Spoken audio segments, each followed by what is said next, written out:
Trên này sao? Sao? Chưa bao giờ.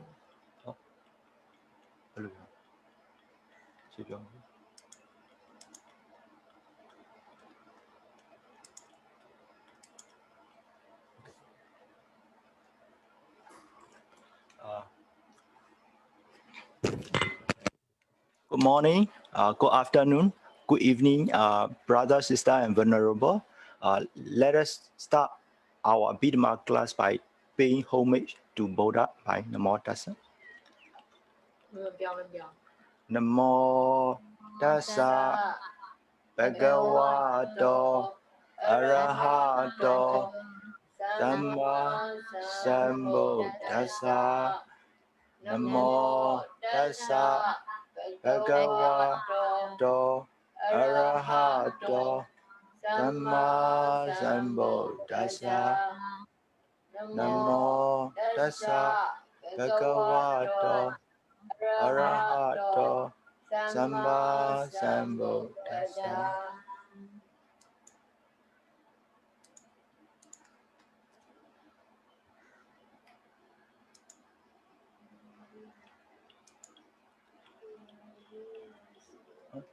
Rồi, sẽ đi YuzanaNyani vào được.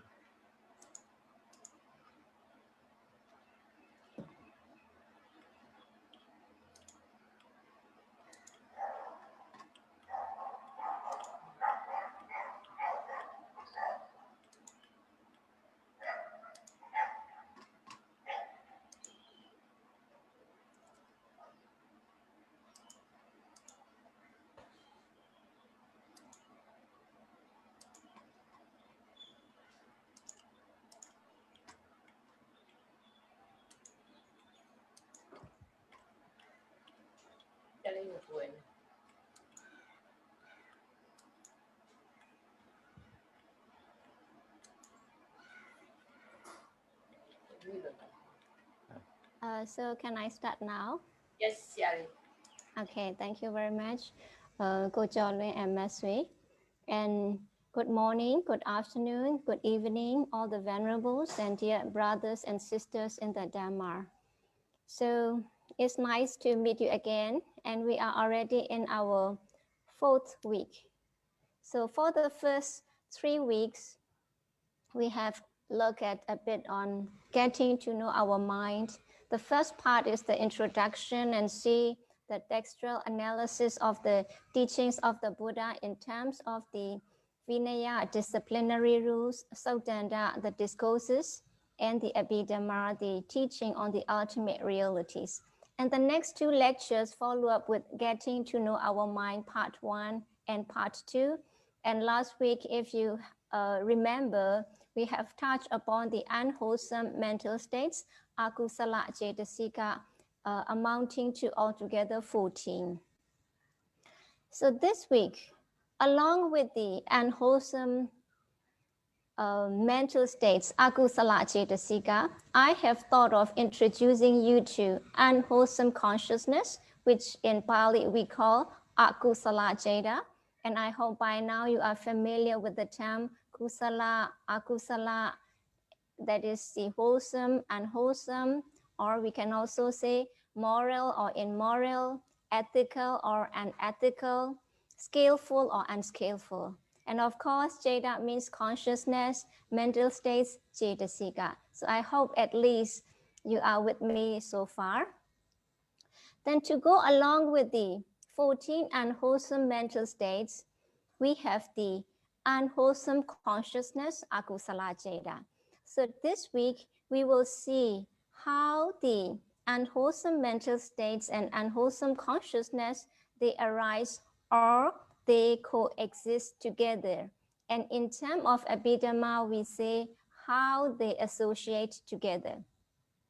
So in order that we understand that to a full extent or to understand better, I have also thought of introducing you with the ethically variable mental states, which in Pali is the Anya Samana. Here I haven't given you.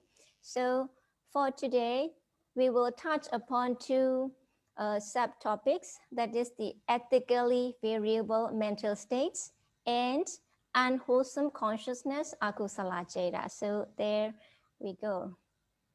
So this is the slide from the previous lectures, which I have recalled for your memory. That is the classification of the mental states. And let me again review that Abhidhamma focuses on the mainly two topics, that is the concept or the panyati and the ultimate realities. So in the first and the second lecture, we have already understood that panyati, the concept, and the ultimate realities, paramata, are equally important. We can stay away from any of these, and they are beautifully connected to each other for the better or the complete understanding of the teachings of the Buddha. So going to the ultimate realities, the first one, if you remember, is the consciousness. In Pali, we call jeta.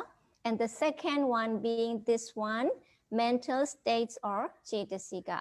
We have already seen that a combination of this consciousness, jeta, and the states of mind or the mental states, cetasika, they make up is what we call mind, one part of our body, as we are composed of mind and body, or in another terms, the 5 aggregates that also we have already seen. So here we can see that Abhidhamma classifies 52 mental states. Yes, the Theravada Abhidhamma explain about 52 kinds of mental states, which we can divide into 3 main groups. Okay, the first one is the ethically variable mental states, which in Pali is the enya samana cetasika. Okay, enya samana. In Myanmar or in Burmese, we call enya taman. So along with this name go, ethically variable.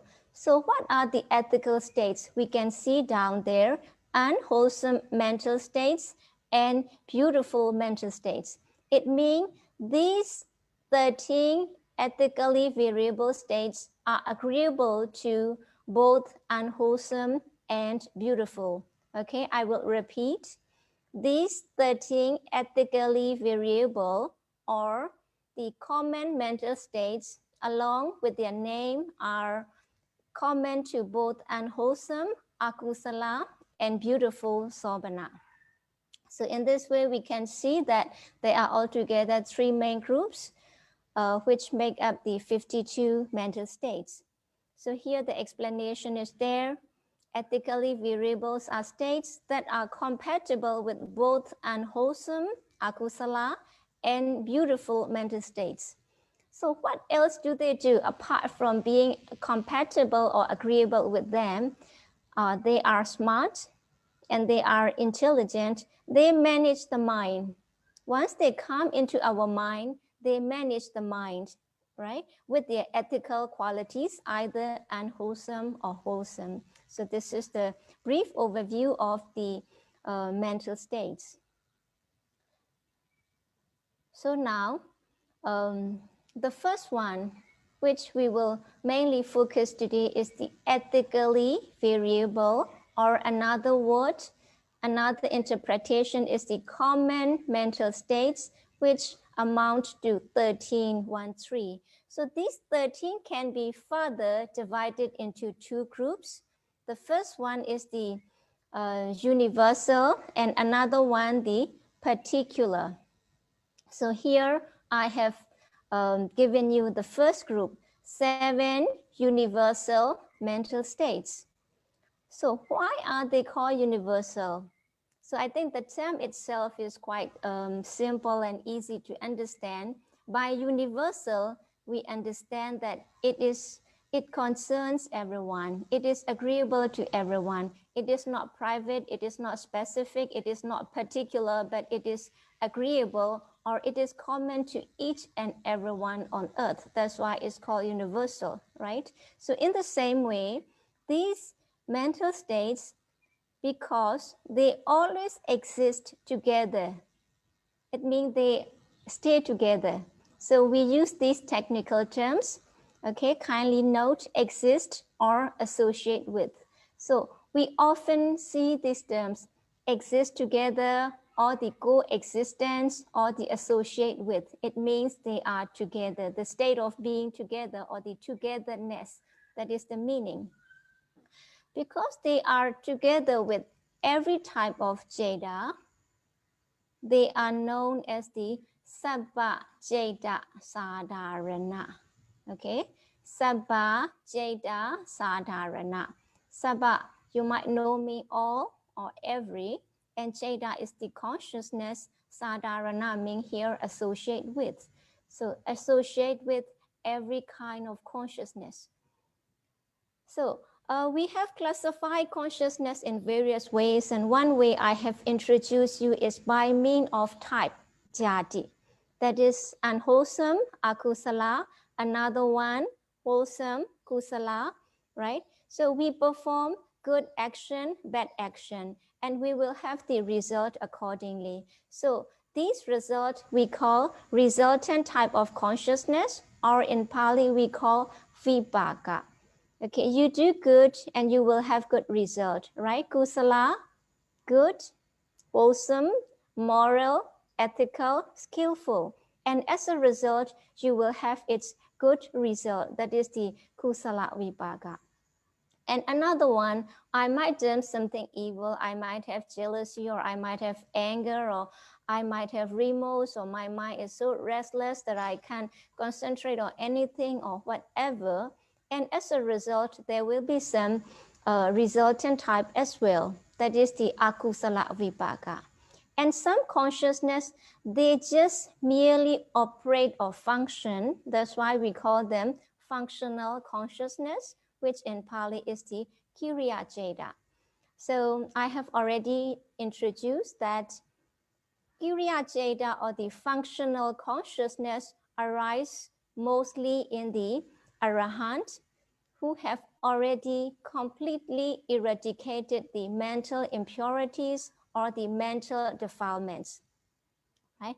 But in human beings also, there are two types of functional consciousness that can arise, which we will see later. So in us, only two functional consciousness, and the remaining, they are mainly concerned with the Arahanta, right? So whatever type of jada it may be, either wholesome or unwholesome, or resultant or functional, these seven universals are always there or agreeable.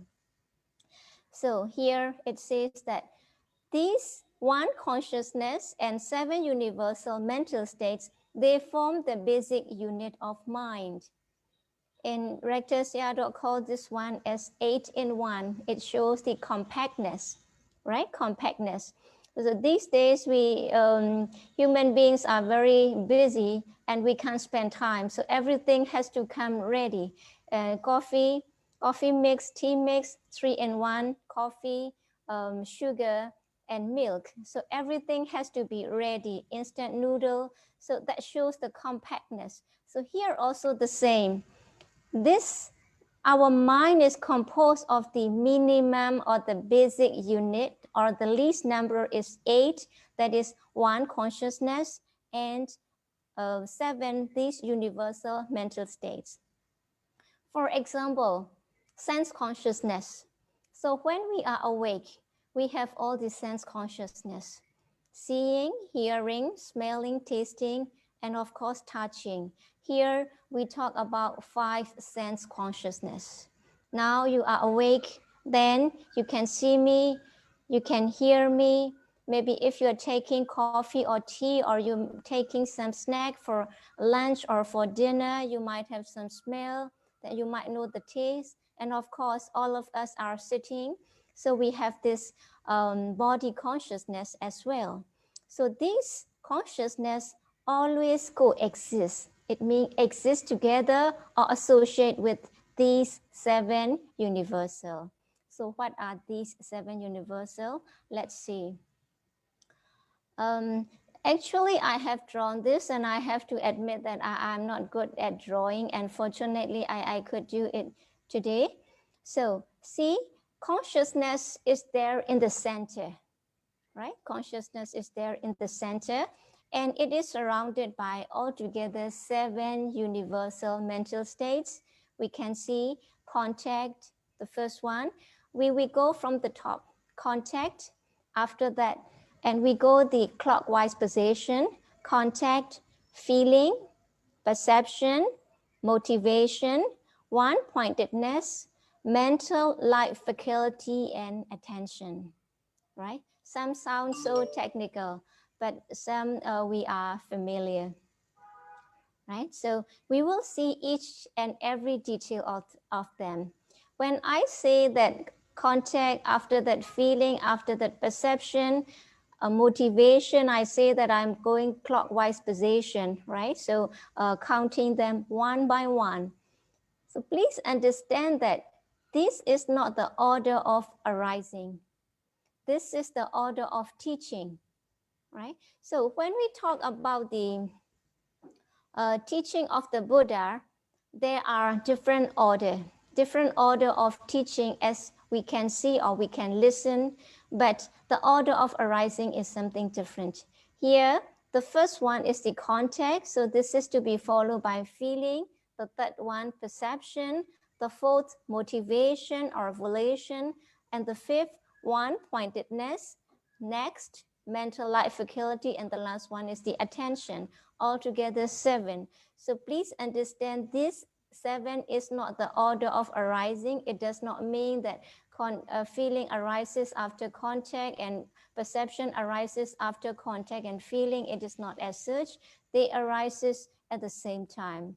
And actually, with our human eye, it is rather indivisible. It means we are not able to divide it with our natural eye or with our understanding. So, and this is what the Buddha has analyzed us so that we could see it. Simply, it is like that.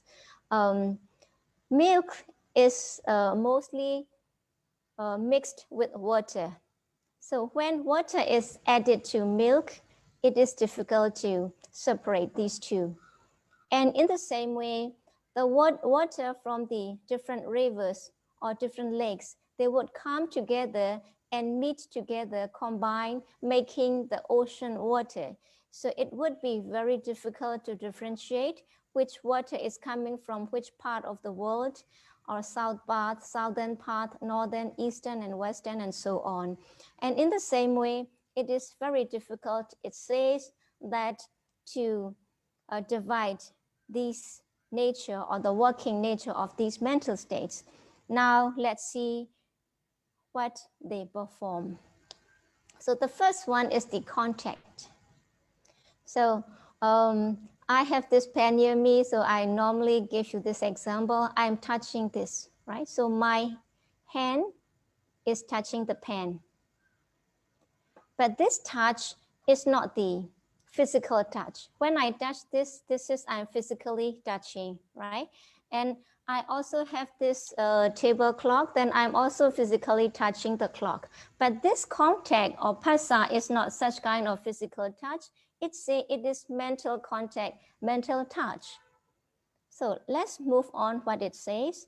Mental touching or impingement. This is another technical term. Impingement here means touching, right? Impingement of the object on the mind. Then let's go back to this slide. When we talk about consciousness, we must not forget that the nature of consciousness is the awareness or knowing of the object, right? So whenever we say about consciousness, we always have to remember the object. Consciousness is never apart from object because its nature is noting aware of the object. In that awareness, there is no judgment. So it also says non-judgmental awareness or bare awareness is the nature of consciousness. So this consciousness, when it awares the object, these 7, they are working together. This is the meaning. Now, moving back again to this contact phassa. on the third line here, it's mentioned that our mind is always touched by something. So what kind of touch, right? The mind and the object touching together, the consciousness and the object touching together, the object of pleasure.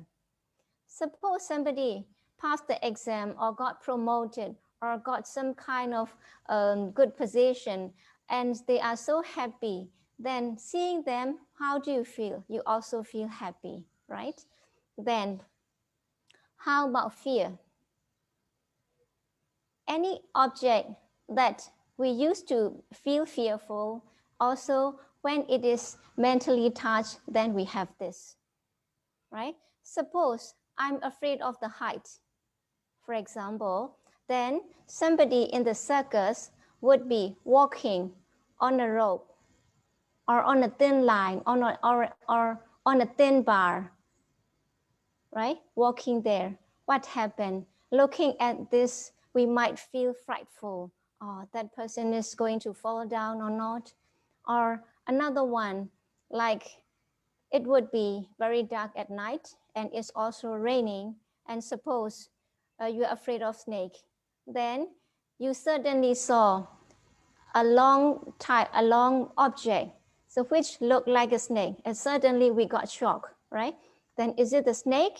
Then we tend to stay away from that with the thought that it is the snake, but actually it happened to be the rope, or it happened to be a branch or something. So it didn't come and touch us physically. It didn't come and touch our eye, not our hand, our body, but we are touched by this. And another prominent example, like somebody is eating lime fruit, which is very sour. Then you would also notice the different appearance and the sensation that person have it. And what do you feel? Looking at that lime, you also feel that you have saliva in your mouth and something, right? Then again, when you see something that would you very surprising, then at that time also we have this contact. So it says that our mind is always touched by something, by the object of either pleasure or joy or fear or surprise or whatever. You seeing your like favorite food, you feel like mouth watering because the commercials would also say like it is mouth watering, tasty or so. So this is the nature of the contact, right? So what happens when there is contact in mind? Of course, there is feeling. Then regarding that feeling, once I have introduced, I think in the first lecture, feeling in our understanding of our Myanmar people is something sort of painful or something sort of unpleasant. But according to Abhidhamma, feeling itself, it has no pleasant or no unpleasant thing as such, because the nature of feeling itself or the characteristic of feeling is just experiencing the object. So it enjoys the desirable and the undesirable aspect of the object. And here we can have this example. So it is likened to the king fully enjoying the food prepared by the chef. So in olden days, it says that the chef has to prepare like tens of hundreds of cuisine for the king. And as a chef prepare the cuisine, they also have to try to have a taste of how the curry or the cuisine is like, right? And when it is satisfied, or when they have prepared well, they lay out for the king, and it is the king who fully enjoys the taste of the food. It means that the chef also have a taste of the food, but this is a very little amount. But it is the king who would sit down and fully enjoy the taste of the object. So this is the meaning. So now we have seen two mental states: contact, phassa, and vedana, feeling. Please understand these two are always with us. It means we are always felt by something. then how many kinds of feelings do we have? There are different kinds of feeling. There are different kinds of feeling that is analyzed in Abhidhamma or in the Sutanta. So this is 5 kinds of feeling that is classified in terms of the faculty indriya. So here, the first one, bodily pleasure. You can see the first and the second one, bodily pleasure and bodily pain, right? So we have altogether 5 kinds of feeling, and the first 2, they are bodily feeling. So what include that bodily feeling or sukha? In Pali, we call sukha, right? It includes all form of bodily pleasure, comfort, and ease. So since we're going to sit for 2 hours, like you will try to prepare a seat that would be quite convenient and comfortable, for you to sit, and that would not make you any pain or any pressure as such. So this bodily pleasure, it includes all form of comfort and ease. And this is apparent. And on the contrary, that is the bodily pain. So when you are taking a seat in a comfortable seat, then you might have also taken shower, for example, and you might have taken meal, then you are quite comfortable, then you feel energized, right? This is the sukha, that you have pleasure in your physical body. And on the contrary, bodily pain, sitting for 2 hours, sitting for 1 hour, or for example, during meditation, because normally we can't move. We can't move, we normally don't move during meditation, but that is for the purpose of getting concentration. But some methods would allow to move and to make changes. Yes, even when you make changes, you are supposed to do with the help of the mindfulness so that the mind remains concentrated. So sitting long, or when you have headache, when you have toothache, or sometimes stomach ache, whatever pain it would come in your body that undergoes under this bodily pain or dukkha. So sometimes you feel discomfort in your body, or you feel sort of uneasy.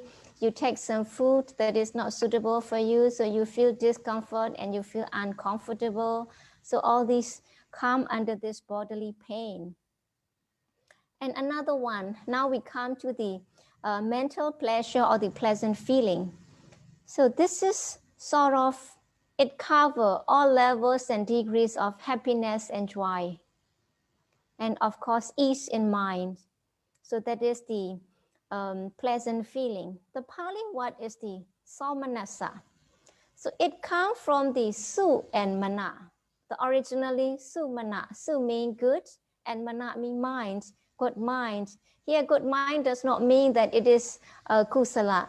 Good mind means something that is pleasant, something that is pleasing to the mind. So it can be any object. It can be your favorite food, or it can be your favorite cuisine, or whatever. It can be anything. Or it can be your favorite dress, right? Or it can be your favorite food or favorite coffee or whatever. And seeing that or enjoying that, you have this pleasure or joy in mind. That is the pleasant feeling. Because later we will see that this pleasant feeling, it arises with both good mind and evil mind, right? So this is just the brief introduction to that. And another one, domanassa, do and mana. Do means not good, undesirable. Su, as you su here is a Pali word, su mana, good mind, something desirable, something pleasing. And dumana, which is changed into domanassa, it is just the total opposite. You see somebody whom you dislike, you feel pain, or it's a sore to your eye. It doesn't come and hit to your eye, but seeing that person, you feel that that person is a sore to my eye, right? We use this metaphor to mention that. Or seeing some sound that is unpleasant, or sometimes maybe you are meditating, or you are reading a book, or you are enjoying your music, whatever. Then suddenly the loudspeaker came. Oh, so disturbing, so annoying. Then I feel sort of unhappy and sort of dislike. So this is domanassa. And another one, or the last one here, that is the Pali term is the upekha. Right, this upekha is very mistakenly understood. Burmese people say that upekha means just ignore. Okay, you just keep upekha, you ignore everything. Don't care that person, either it would be whatever that person would say, you just ignore that. Don't take that person into account. That is upekha. But this upekha is somewhat different. This is neither pain nor pleasure. It says this is the midpoint between pain and pleasure, neither like nor dislike. People have different liking. Okay. Do you like chocolate? To some, it would be favorite. Yes. Oh, I feel so tasty to have this chocolate. It is so delicate. And it is specially prepared with the nuts inside, for example. Then for those, that would be the object that they want. But to some, no, I don't like chocolate. I don't like that taste. And to some, it's okay. If you give me, I will have it. If you don't give me, it's okay. Not that I like nor I dislike. Such kind of feeling, right? So this is the upekha. So here you can find different translation: indifferent, or equanimity, or neutral. And here Sayadaw U Tila used this term hedonic neutrality. So this is 5 kinds of feeling upekha, right? And sometimes feeling is only threefold in terms of bodily pleasure, sukha, or bodily pain, dukkha, and the last one, upekha, neither pain nor pleasure. So there can also be some way of classifying feeling in terms of 3 kinds of feeling. But since all the feeling, they are subject to impermanence, they tend to change. You might be happy in the morning and you might not. And for the time being, you find it difficult or uneasy and maybe sort of you are not happy. Then after that, okay, I'm relaxed after this class. Or sometimes you feel uncomfortable in your body and you wish that it would go away soon, but after some time, some hours or some day, it would go away. So either pleasant or unpleasant, either the feeling in you or the feeling in me, or the feeling of everyone, it is subject to change. It tends to change, it will change. That's why it is impermanent. Then what is impermanent? It produces suffering. In that way, the feeling can also be summed up or combined as only one, that is unpleasant feeling, dukkha, right? So let's move on to another one. Now we have seen 3 from the universal mental state, that the contact, it touches the mind with the object and the feeling it experiences. And now comes the perception, right? Perception is the sanya. What is the nature or the function of perception? Perception means perceiving or taking note for future reference. So Rector Sayadaw said this is the noting system. So what is your noting system? Is it by writing down or typing in the computer, or you just try to store in your mind? Okay, so it would be different from one another. But of course, we take notes most of the time or from time to time. Why do we have to take note? It is for the future reference. Of course, in this Abhidhamma class, you really have to note it. Or if you don't want to note it, also fine. But from time to time, I would recall your memory. In the first lecture, I have said that. In second lecture, we have dealt with this. And the third lecture, focus on that. And today, what we will do that. So I always try to review and relate. It means recalling your memory, working your perception of this sanya walk. So it is likened to carpenter making marks on the timber. So that is the example from the, let's say, commentary, that is example in the olden days, because not every material is made of timber nowadays. It might be plastic, or it might be fiber, or it might be iron, or whatever. So in olden days, the carpenter, suppose he is going to make a table, he measures the wood, and the big part, the flat part, this is for the top part, and the side, this is for the side mark, and this is for the draw, and this is for the handle, and I will put here, or this will fit in there. He has to use the pen, a pencil, and take note, draw line and number. This is the first one, the second, the third, and how to fit in. And in his mind also, he would be making mental note, and also it is necessary to note on the object or on the material. Right? This is what is sanya like. So what else does it do? So when we note it, we recognize it, we remember it. It says that recognizes what has been previously perceived. Yes, what you have previously noted, you remember. Sometimes we remember some of the lessons or the event that we have experienced or we have learned in our childhood day, right? So this is the work of the sanya. And of course, it is also part of mindfulness, sati as well, which we will come later. Because sati or mindfulness has two aspects. One part is mindful and another part is remembering. So this is another part. So now going back to this sanya, it interprets the object by the features apprehended. So you see me, then suppose you see me for the first time, then you have to take note of me. This is the dress. Suppose you are not familiar with the Myanmar culture, or this is the way the Myanmar nuns dress, right?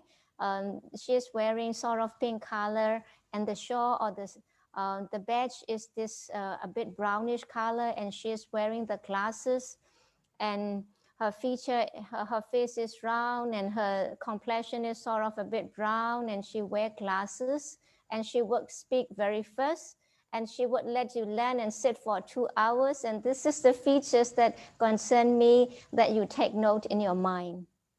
So that when you see me next time, or when you see me outside, oh, this is Sayalay, then who has conducting this Abhidhamma class. So this is how you interpret me. You will interpret me, seeing me, you will interpret me for your remembering, for your noting. But there might be some or other Sayalay who are similar to me, who look like me.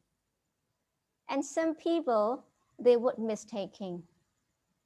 Maybe they would have noted my behavior or my complexion or some sort of my appearance. Then when you see somebody that look like me, then you do mistake, right? You do mistake in the sense that you greet them or you call that Sayalay in my name. It can also happen. It may be right or wrong depending on the apprehension. So actually this sanya is also like very interesting. And now we have shaven our hair, and suppose I have long hair and I would value my hair when on my head. And I've already given this example. But when it comes into the curry, or suppose it goes into your coffee, how would you feel that? You go to a restaurant, you order a good meal, expensive meal, delicious meal, with your family and friend, you see a fly, or you see a strand or some strand of hair, then you feel disgusted. Because we have taken this to be disgusted. But the hair when on head, it is to be treasured. It is something to be taken care of. But when it goes into that, then we have this.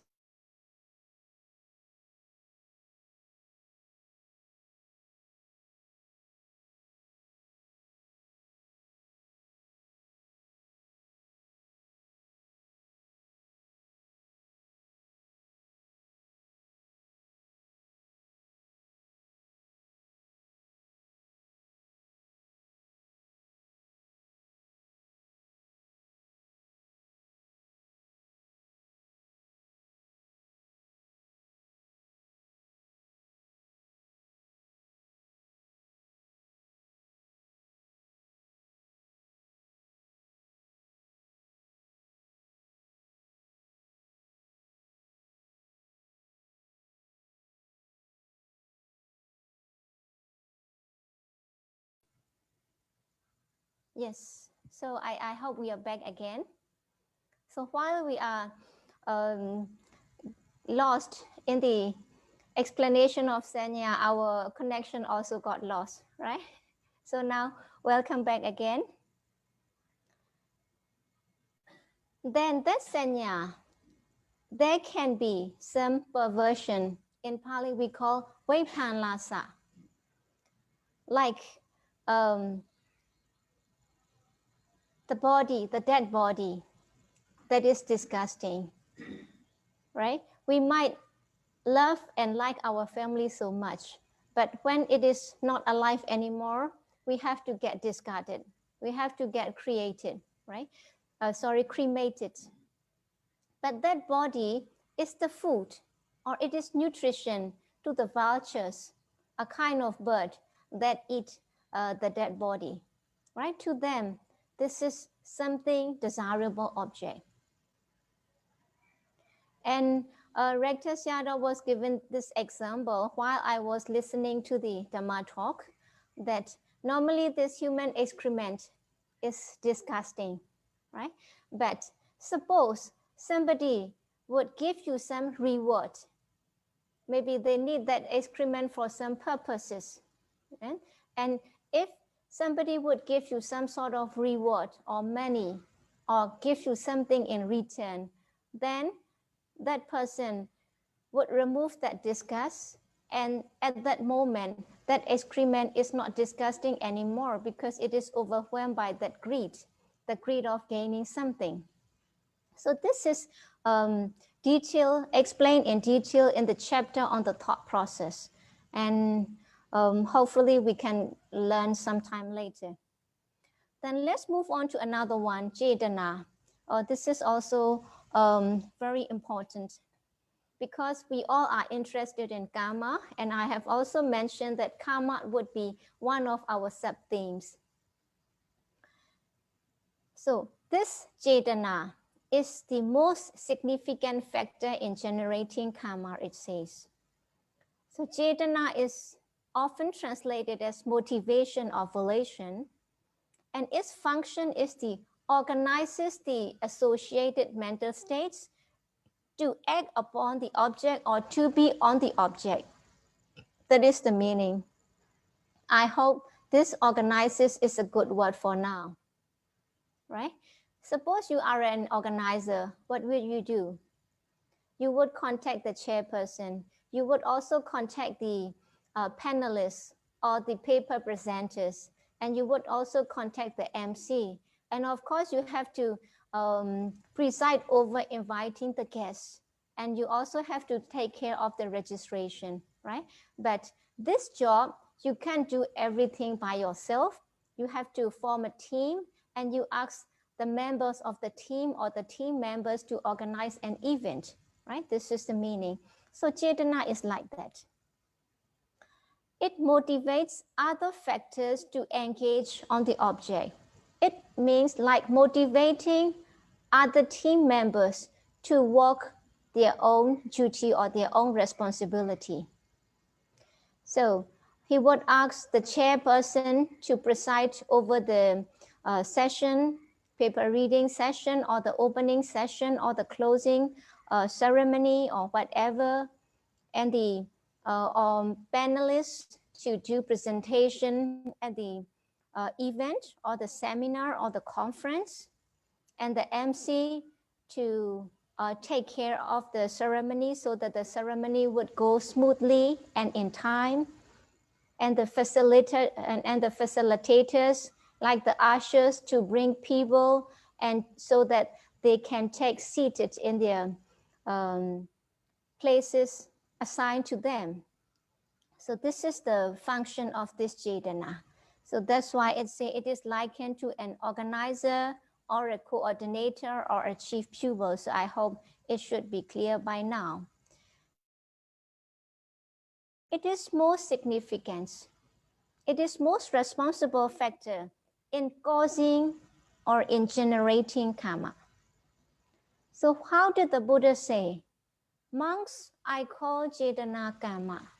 So this is a very common saying or the teaching in Buddhism. Cetanaham bhikkhave karma.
Now you can hear me. Do you? Can you hear me?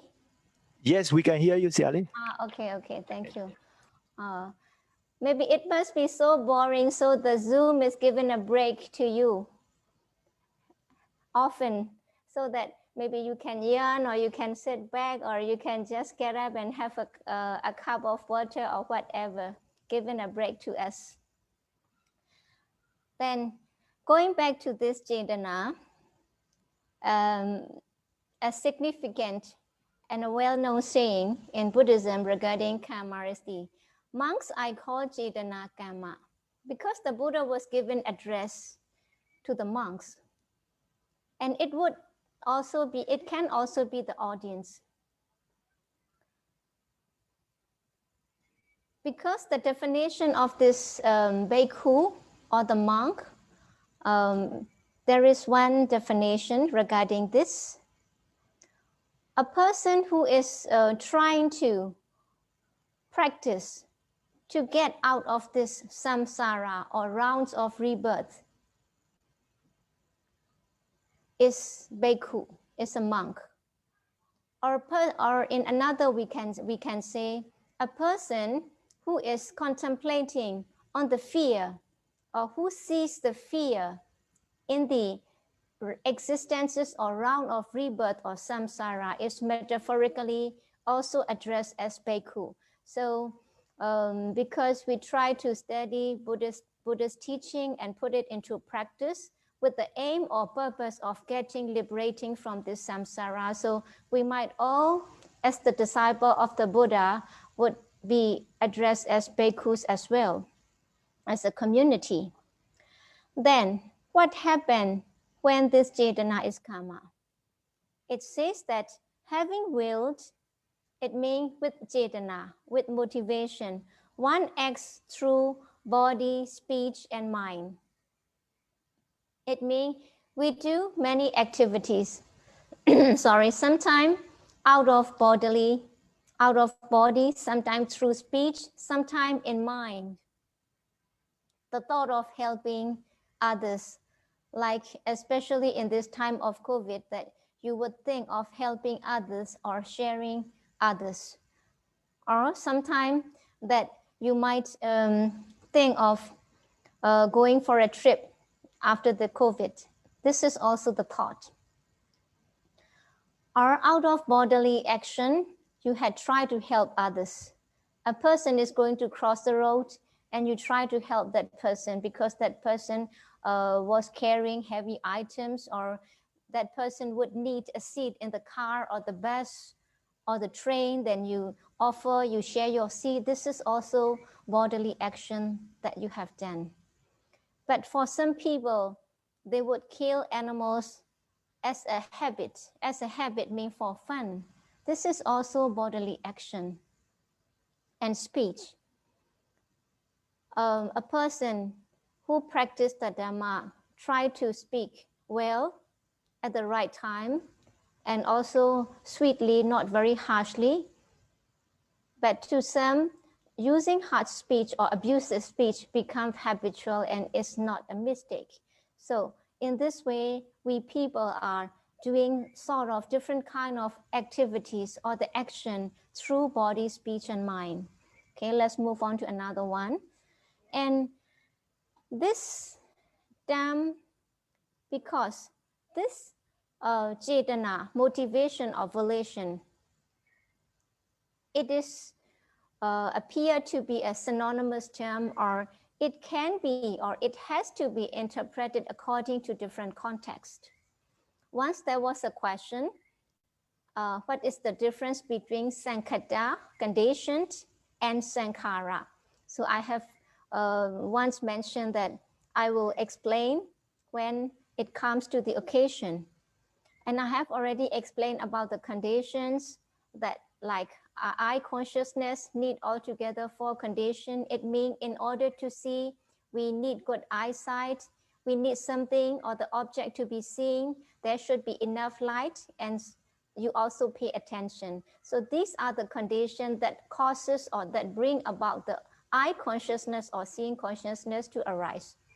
And in the same way, I have also mentioned that our physical body got changes due to 4 conditions: karma, our past karma, either good karma or evil karma. That's why we appear differently from one another. And then jada, yes, when you are happy, you feel light and cheerful in the body. And when you are upset or when you are down, then you feel so heavy and easy in the body. And then udu, the heat and cold, and the nutrition, they can bring many changes to our body. It means because of the temperature, because of the nutriment, we have some sort of effect in our physical body. So this is what is meant by conditions, right? That is in Pali we call sankhata. I have already mentioned. So our mind and our body, they tend to make changes because of these conditions. And this is the sankhara. Let's see sankhara. Number 1 here. So I have given 4 different kind of contexts, and it has to be understood and interpreted according to these contexts. Number 1 is the cetana, or the sankhara. It represents, or it refers to the effort or the inducement or the prompting or encouragement by oneself or by others. Suppose you don't know this course, then your friend introduce you that you should join this course. But maybe to those who are new to Abhidhamma, they might feel hesitant at the beginning, right? That it would be very difficult since I don't have fundamental knowledge of Abhidhamma, but your friend encourage you, prompt you, or at least you remember 1 sentence or even a word a day, that it would be helpful for you because it helps you yourself or Buddha's teaching understand better. So your friend encourage you to do that. Or sometimes you don't want to go to movie because you would like to do reading or you would like to join the Dhamma talk, but your friend insisted. So such kind of thing, right? So this is the sa sankharika, mean prompted. That is the induced or the encouraged by oneself or by others. Sometimes we also have to encourage by ourselves. For example, normally we have to get up at 4+ in the morning to join chanting. Sometimes I might feel drowsy, I don't want to get up. So sometimes I have to encourage myself, or that I shouldn't let the good habit go. Or sometimes my Dhamma sister would encourage me or call me, let's go for chanting and get up. And so this is sort of thing. So this promptitude or this encouragement would be by others or by yourself. So you will also understand this when we come to the consciousness, or that is together with greed. So when we have this lobha in mind, these factors are also there. So that time you will also understand this. So prompted or together with promptitude, that is the sa sankharika, and unprompted means automatic. Doing yourself, nobody has to encourage. It goes automatic out of your own will, right? Because this is, you want to do so much that nobody or yourself don't have to encourage. It goes automatic. So this is unprompted. So in this way, we have one kind of sankhara in the name of prompted, sa sankharika, and unprompted or automatic asankharika. Another one, just as I was mentioning, all conditioned phenomena are impermanent. Because this Zoom application, there must be some server or some controlling center, or there might be the current or electricity, or we also might need the device to work well. Only when these conditions are working together, it goes smoothly. So due to some reason or some problem, it got interrupted or it got disconnected. So it means it is impermanent. So sabbe sankhara anicca. Sankhara here means all conditioned phenomena. Except nibbana, all phenomena are conditioned, either within yourself or within myself or whatever in our environment, either human being or the things near us, right? This table, for how long it will remain? It has lifespan, or it might get burnt, or it might get broken, or when somebody has taken away, it won't be here. So there are many conditions that would manage these things. So in that, all conditioned phenomena are impermanent. Sabbe sankhara anicca. It means everything that is under the influence or the management of these conditions, they are sankhara.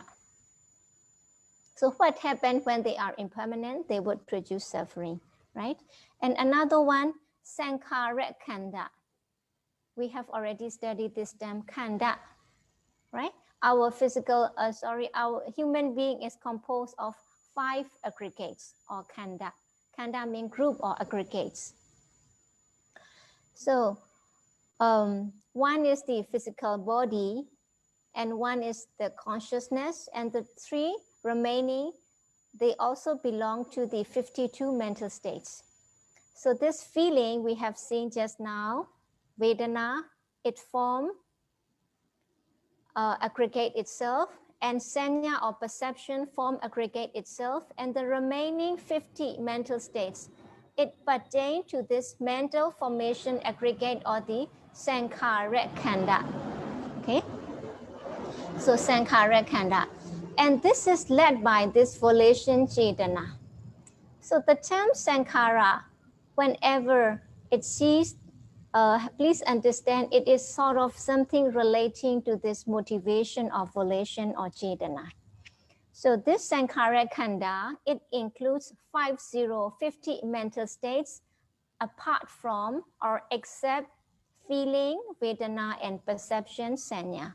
So all our thoughts that come in our mind and all our activities done out of this is called the mental formation aggregate sankhara. And the fourth one, it is with reference to the dependent origination. In the dependent origination, it starts with the avijja or the ignorance.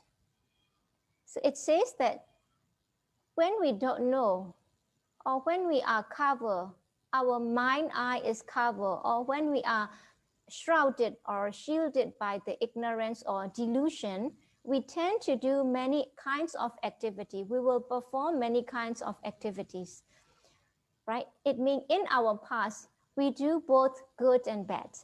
And as a result of good, we are born as a human being, right? Due to this sankhara, past activity, past good karma, we are born now as a human being. And this is what is meant by this sankhara paccaya vijnanam, depending on volitional activities. So the activities that you do out of motivation or volition, this is known as the volitional activities. It is also sankhara. Because of this, we have consciousness. It refers to the very first moment in our life.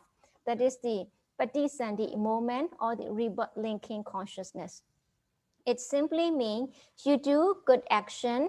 As a result, you are born as a human being. And at the very beginning of your life, since then you have this consciousness. This is the meaning to explain in a simple way. So these are the context of the sankhara. And I was relating this sankhara with the reference to the cetana, which is translated as motivation or volition, right? So it's very important to have this good motivation or volition. We Myanmar people say that cetana or sedana. When we talk about this cetana, we always refer to something good. We always take it to be good side. But according to Abhidhamma, we have to be careful. It can be on the bright side, and it can also be on the dark side. Good side and bad side. It can be agreeable to both, but at different time, not at the same time, of course. Okay, what would be the next one? One-pointedness, ekagata. Ekagata. Eka here means one, eka means object. Having one object. Now let's say most of you are, let's say, trying to listen to me, paying attention, listening carefully. You are doing close listening.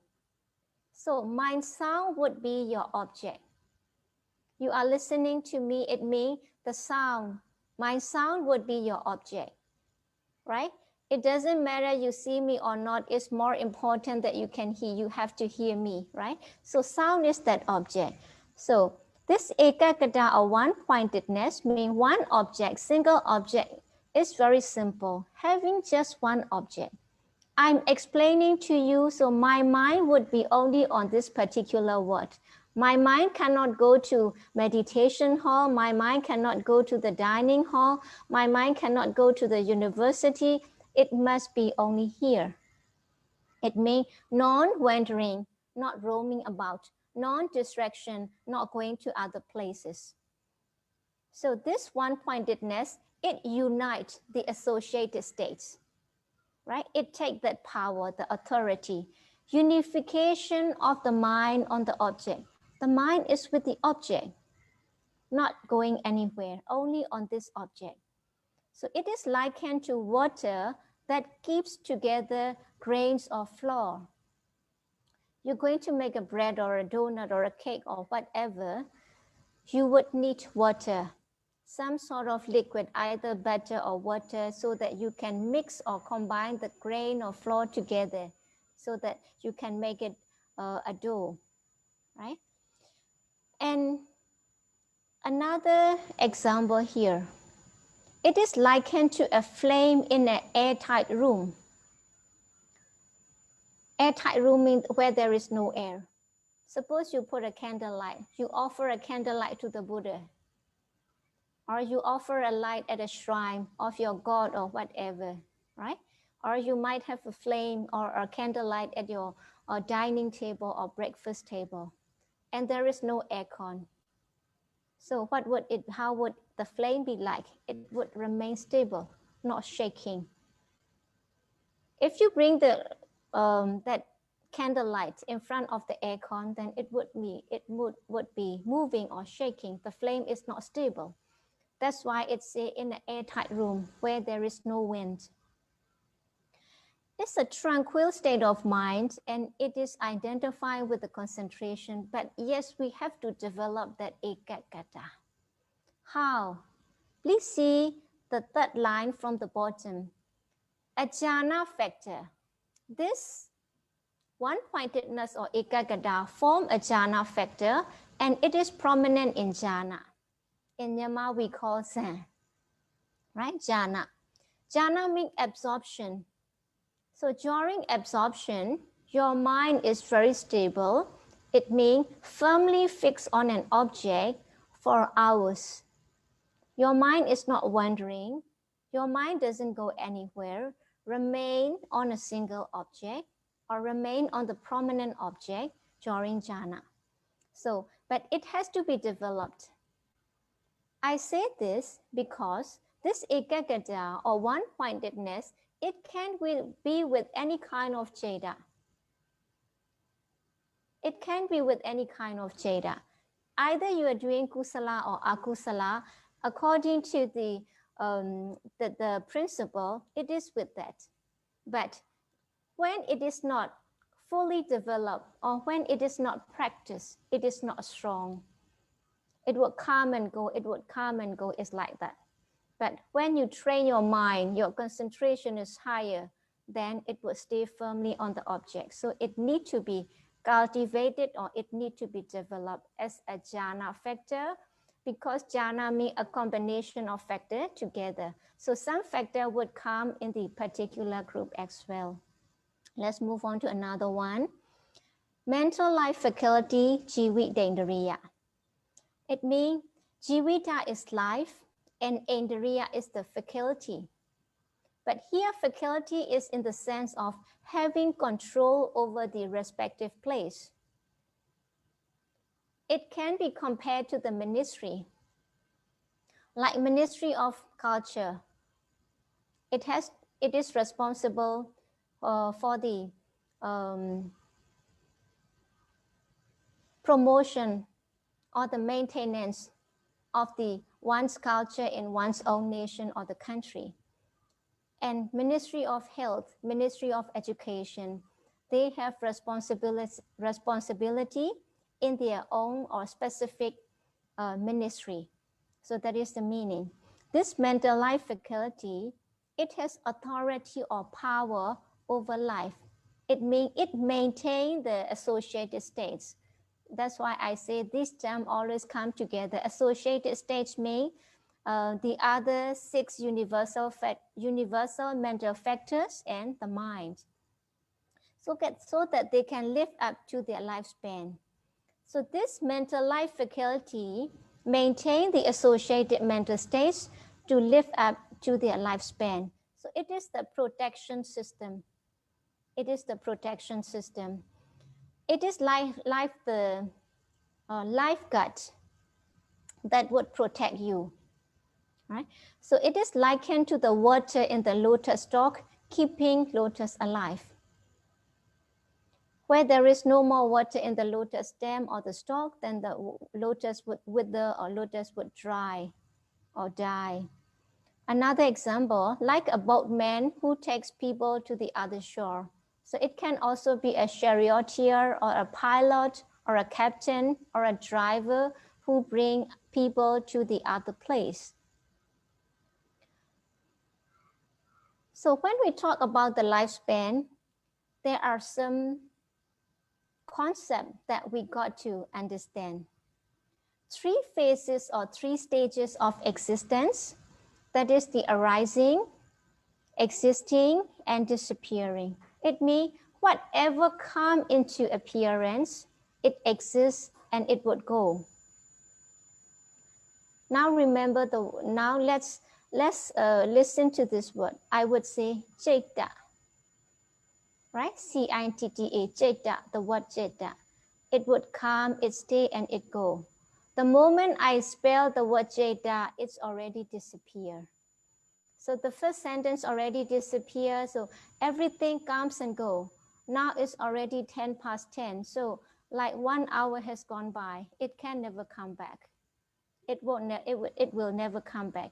It comes, it exists, and it goes. Gradually getting or making things mature. And so is our life, so is our day. The time comes, then the time stays for a while, and the time goes. So we have this arising, existing or presence, and disappearance or dissolution. If to familiar you with the Pali word, Opada, TTN, Banga. In Myanmar we call Upatibin. So the lifespan of Nama, everything has lifespan. The lifespan of the battery, or the lifespan of this machine, or even the doors and window, it says that it can bear up to opening 1,000 times, for example. After 1,000 times, it has no guarantee. Its lifespan is gone. It needs to be changed or it needs to get fixed. And in the same way, here, lifespan of Nama is 3 sub-moments. It means, then how long is that sub-moment?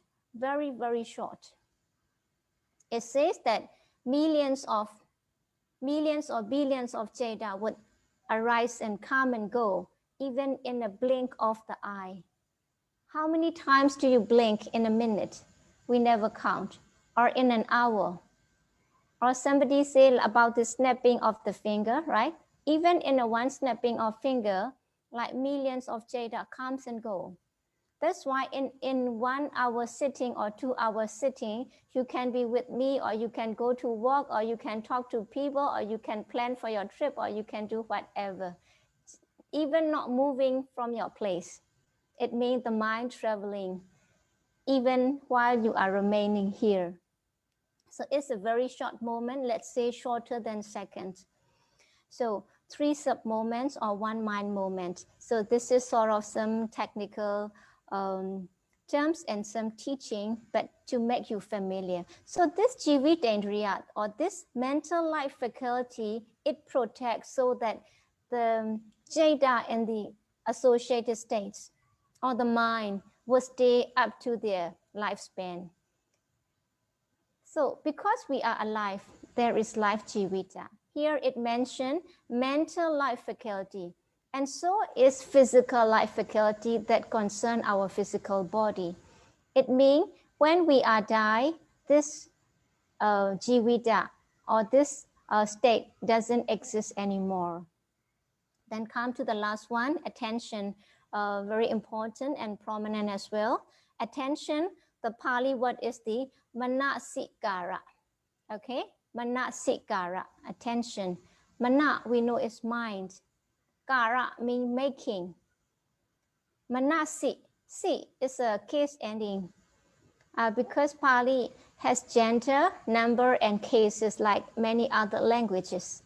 Manasi means in mind. It shows the location. Where is the image made? The image is made in mind. Kara means making. Making in minds. So making the object in mind, that is the literal meaning or the meaning that is given by the word. So what does this attention do? Okay, when I say, please listen carefully, then you pay more attention, right? In the public transport or at the airport, for example, the announcer would often say, may I have your attention, please? Then you stop talking and you listen carefully if your flight is calling for boarding, something like that. Then minds turning or adverting towards the object. So advertence or adverting here simply means turning, but this is the technical term. So for your reference, I have included that. Minds advertence or turning to the object. So it conducts the associated states towards the object. Just direct the associated the state that exist together, or the associated states towards the object. And it said to yoke. To yoke means to combine, to put together. Confrontation with an object, okay, facing to the object. So it's likened to the rudder of a ship directing to the destination. Suppose a ship is sailing, then the officer has to take care of the rudder to move towards the destination, going to the north or northeast, or seeing the wind and seeing the clearance of the traffic and so on. And it's also likened to a charioteer sending horses towards the destination, directing towards the object. Don't go here and there, go to the object, go to the object. It's like that, right? Then like those staff, air crew, they would take your boarding pass and they would say, oh, go straight, and take that car or take that shuttle bus. Don't go to another place, right? Destination, going to your destination. So it is indispensable. It means really essential. It cannot stay without this cognitive factor. Cognitive means knowing, present in all states of consciousness. So these 7 are always with the consciousness. Okay. The first one, we will go back to this slide. Yes. The first one here, here's the consciousness, and we have this contact. The mind and the object getting together, touching together, the mental touch, and the feeling. There is the experiencing with the object, either mentally pleasant or mentally unpleasant, physically pleasant or physically unpleasant, or sort of neutral feeling. Then perception, taking note, right? Taking note for future reference. And motivation. Motivation, volition, encouraging, right? It's like an organizer. Then one-pointedness, being on one object. Point here means object. One-pointedness, remain on single object. The mind, when it is developed, it becomes concentration. And the mental life faculty, this is the lifeguard or the protection system, right? That keep the mind alive and keep going. Then attention is very important. Without attention, you're not able to do anything. We have a saying in Myanmar. If you don't pay attention, you don't even see a big cave. It means sort of like big building. If you pay attention, you can even see a small particle of dust, right? So attention is also very important. Then at the beginning, I said that ethically variable states, they account altogether 13. And 7 are universal. It means they are agreeable to everyone. Like a friend who is agreeable to each and everyone in the class. But these people, they are different. Now let's see 6 particular mental states. If I'm particular, I'm not agreeable to everyone. I'm agreeable to only few persons. Let's say I'm choosy. So they are also sort of choosy. They would be together with those that are agreeable to them. Ethically variable, but they are agreeable to both good and bad, but not with every consciousness. That is the meaning. So here it's explained, found only in particular type of consciousness. So the meaning particular itself is clear, I think. So it may not agreeable with all or everyone, every consciousness. The first one, initial application. That is like the first thought. So what does it do? Direct or apply the mind onto the object. Attention, it directs your mind to the object. Okay, let's say attention, look, please look. Attention say look, so you look. Then this vitaka, yes, this is a pen. The first thought, okay, this is a pen. Introducing, vitaka is like introducing for the first time, for example. So the mind being or applying means being on the object that has been attended by this manasikara. So the leading of the mind onto the object. And it is also a kind of the jhana factor, but it has to be cultivated. It has to be cultivated. And jhana means absorption and anga means factor. So it is a constituent or a factor or a part of jhana. Jhana means it's a combination of factor. So it's a kind of factor, one factor. Synonym is the synonymous term is the sankappa. Sankappa means thought. We are familiar with this term, samma sankappa, in the Noble Eightfold Path. Right? Right understanding, it begins with right understanding, then right speech, right action, right livelihood, and then right thought. And when there is right thought, on the contrary, there is wrong thought as well. So here you can see, thought can be along with the good side or the dark side, good side or the evil side. So this is the nature of this vitakka or the initial application. Later, we will have more examples to compare, right? So for the time being, this is the vitakka, and let's move on to another. Sustained application. So it's not clear what is sustained application. It sounds so technical, right? The Pali word is the vichara. Examine the object directed by the initial application. Then here, I would say, please have a look.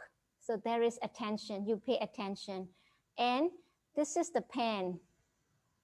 Then you would look at the pen. This is like the first thought, initial application. You please look carefully.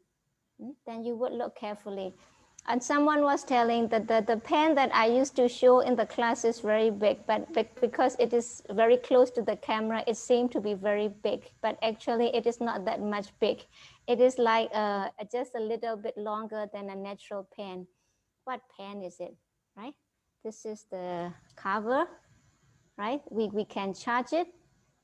So you examine the pen. Oh, this they call it, they say iPen.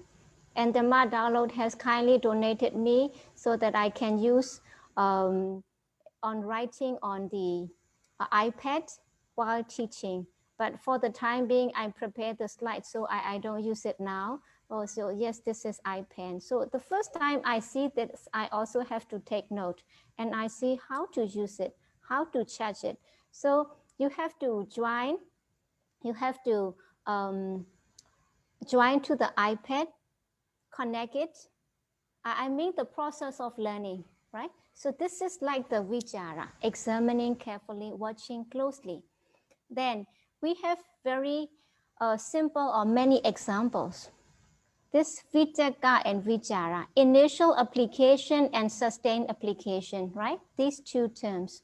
Initial application directs the mind to the object. Okay, look, the first thought. Sustained application, continued exercise, looking again and again, checking, examining, that is the meaning. We have many examples to compare this vitakka and vichara. Vitakka, a bird spreading out its wing to fly. A bird is going to fly high. What does it do? It spread the wing, it tried to flap, and as it got the momentum, then it would fly up. And once it's already in the flying high in the sky, it would move in the air. Then it says vichara is the bird gliding through the air with a spreaded wing. You would see the bird gliding in the air very often. Yeah, they spread the wing and like they are enjoying in the air with the wing spreaded, with a spreaded wing. And another example, vitakka is like a bee diving toward a flower. There is a very sweet smelling and fragrant flower, and the bee would come down to take the pollen. Vitakka is like the bee diving towards the flower. And after it has dived towards the flower, it would move over the flower. It would go and take the pollen and it would move around, and again it would hang on the flower, sometimes on the leaf, on the branch. So Vichaka is like that. The bees buzzing over the flower. And then another example, Vichaka is like the hand that holds the stain or dirty metal dish. And Vichara, it wipes the dish, it cleans the dish. So these many examples would clarify you or to distinguish between what is initial application, Vichaka, and sustained application, Vichara. Okay, let's move on to another one. Decision, Adimauka. But this decision is not making decision like this is good, this is bad. It is not like that. Because literally, Adimauka means releasing the mind onto the object. You release the mind onto the object, okay? You put your mind onto the object. Your mind is released. It means your mind is not controlled. You let the mind go to the object. And why it is known as decision? It's while releasing the mind to the object, metaphorically, I'm saying, yes, this is the object. This is your object. Take it. It is like that. Decide that you don't go anywhere. This is the object. It means conviction, not groping. Groping means when there is no light, we go around in the dark, we grope something, or where is it the table, is it the chair, or is it the way, or we have to grope so that we don't fall down in the dark. It is not groping. It is not searching. It is decisive. Yes, this is the object. Just being on the object. Just take decision. This is the object. It is like that. Okay, this is your place. You just sit in. You don't have to search for your place, your seat. It is like that. Such kind of decision, not like decision making that this object is good, this object is bad, not anything as such. It is not choosy. Okay, this is your object. Okay, I'm happy with what I'm given. Sort of thing like that. Energy, another one, viriya. We are familiar with this term, viriya. Viriya means the state or action of one who is vigorous. Vigorous means energetic, who is active. So this energy, it supports the associated states. It's like active state, energy that is energetic. If you want to help to others, you have to be strong yourself. So when you are strong, you can help others. So this energy, it helps other mental states support it. If you want to share with others, you have to have your own so that you can support them. So non-collapse, it doesn't fall off. It is in the commentary, this example is given. An old house is going to fall down. Then you have to put timbers to support it so that it didn't fall off. So this is the meaning. And another interesting thing about this viriya is the sense of urgency, samvega, as the condition for the arousing of energy. Yes, we are gradually, or we are getting old day by day, and we are getting mature day by day, and we are learning Dhamma, so we have to be energetic, we have to be active. We can't stay idle, such kind of thing. Okay, let's move on. That is another one is piti. Yes, we are happy. We have piti for many occasions. In Myanmar also we just call piti. It is an adopted word. It is translated as joy, zest, rapture. And it takes delight on the pleasure. It takes delight in the object. Another interesting meaning, pleasurable interest. You find pleasure in the object. Pleasurable interest in the object, not disinterest in the object. What happens when you have piti? It refreshes your mind and body. Sometimes you are so happy and you so rejoiced that you don't even feel like eating. You are already full, or you are refreshed, you are light. You help somebody and things go well. Oh, I'm so happy, full of pity. Like your family members, your daughter passed exam, or your friend or your sister got promoted, so happy that you feel so fresh. To pervade or thrill with rapture, it fills the whole body with this rapture or this pity and elation, very much happy. It is also a kind of jhana factor when developed. You know, when we are talking about jhana factor, it is very meaningful. Jhana absorption is a strong state, no doubt.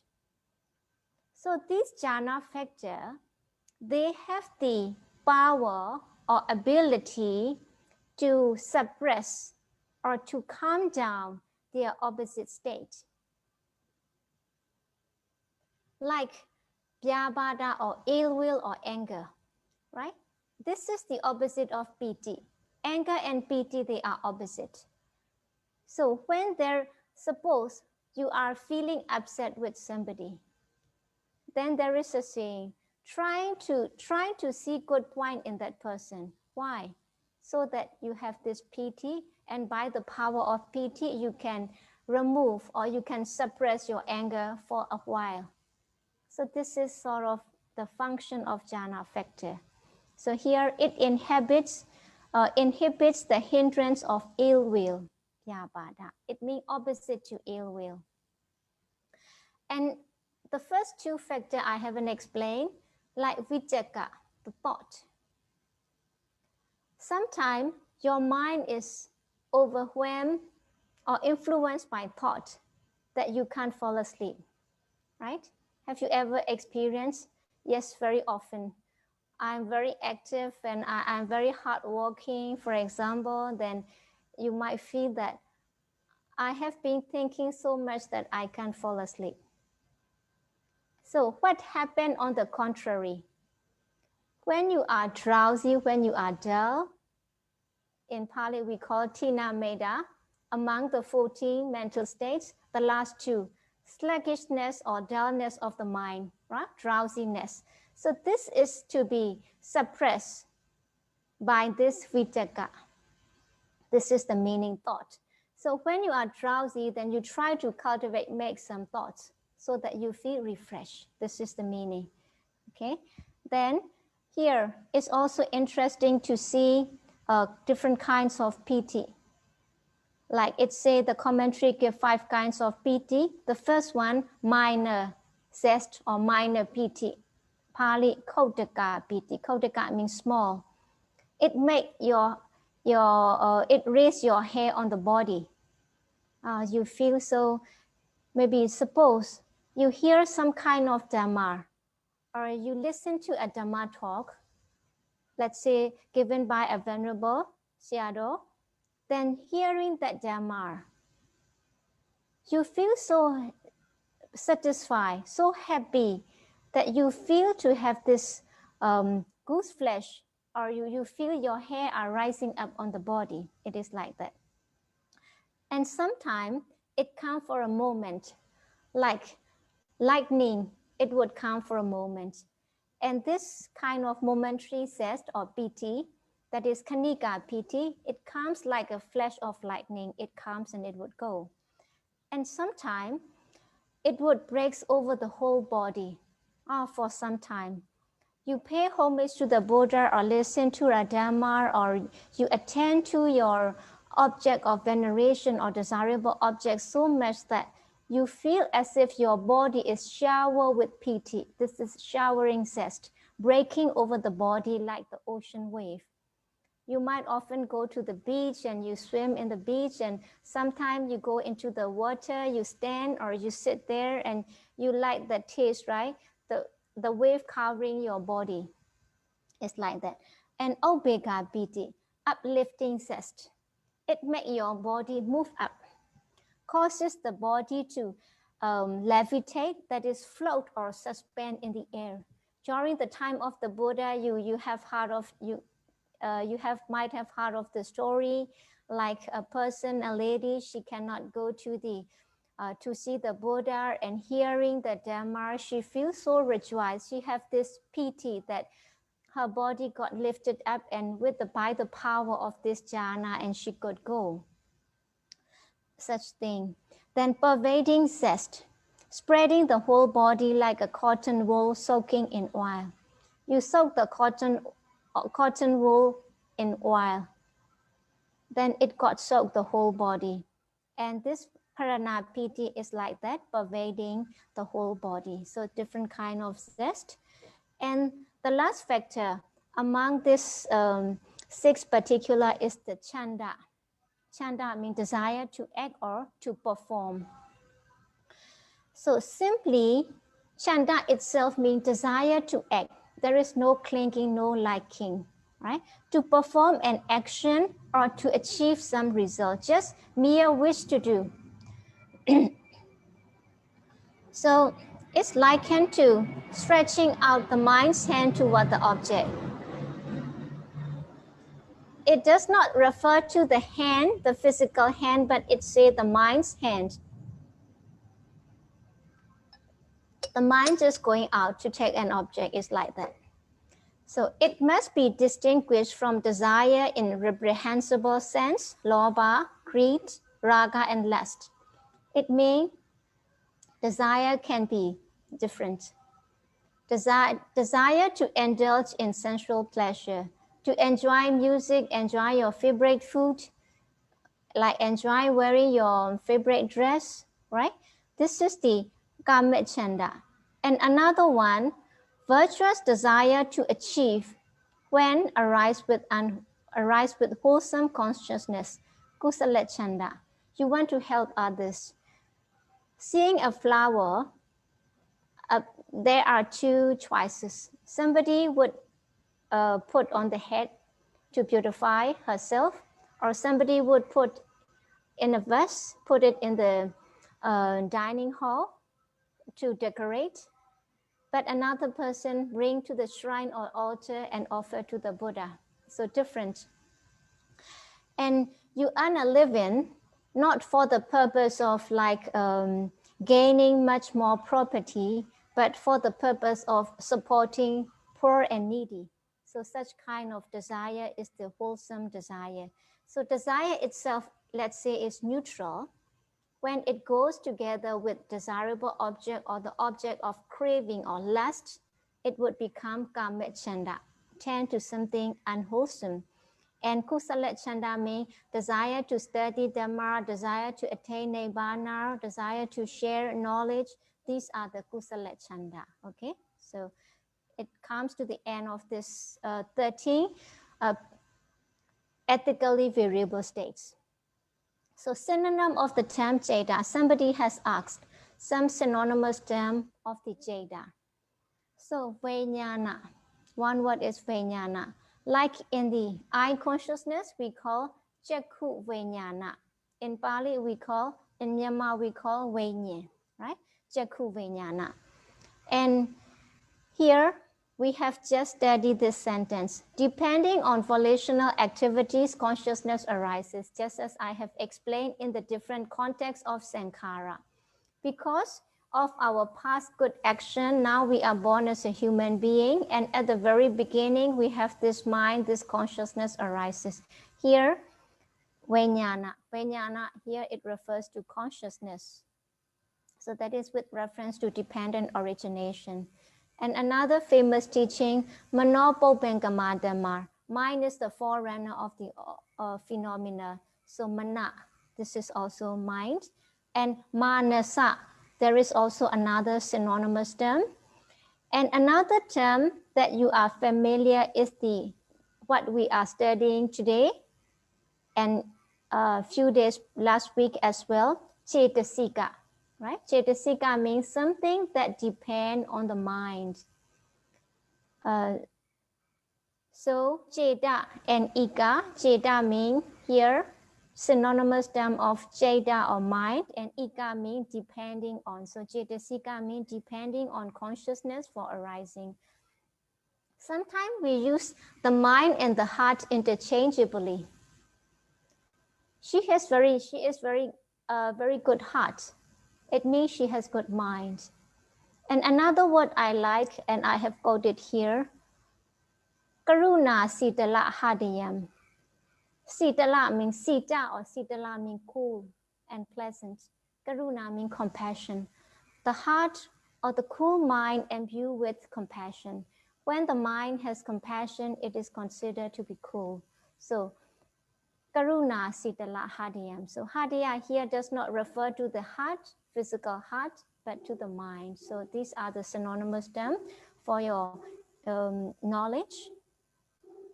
Then, overview of the consciousness. Now come.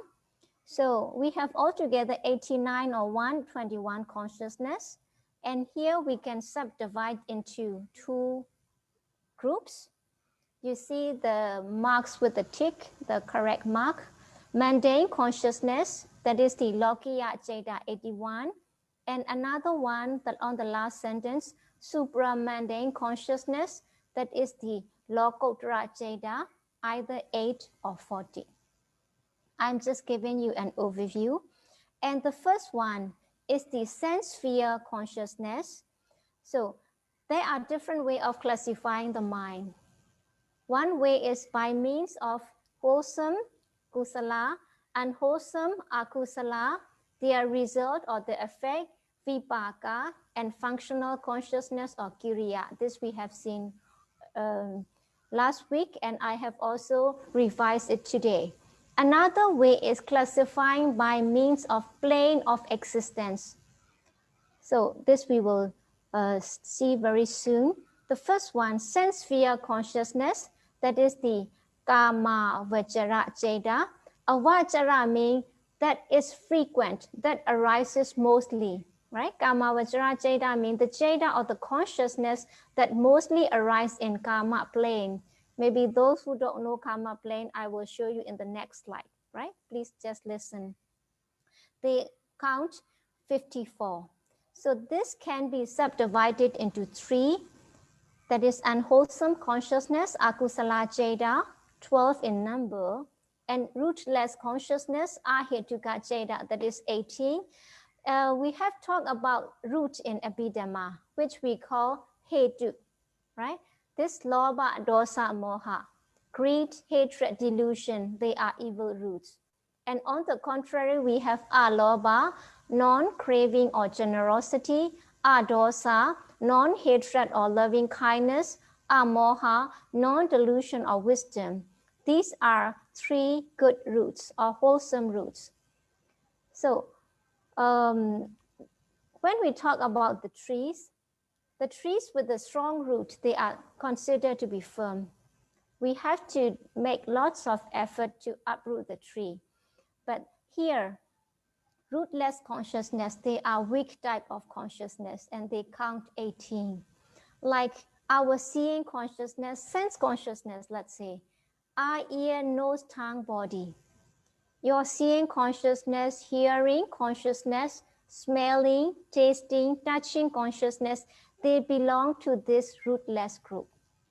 Okay, because they are just the resultant type of consciousness. Resultant in the sense that when the mind and the object, this visible object, get into contact with the mind, with the mind, you have seeing consciousness. So it comes as a result of meeting conditions. So they are rootless consciousness.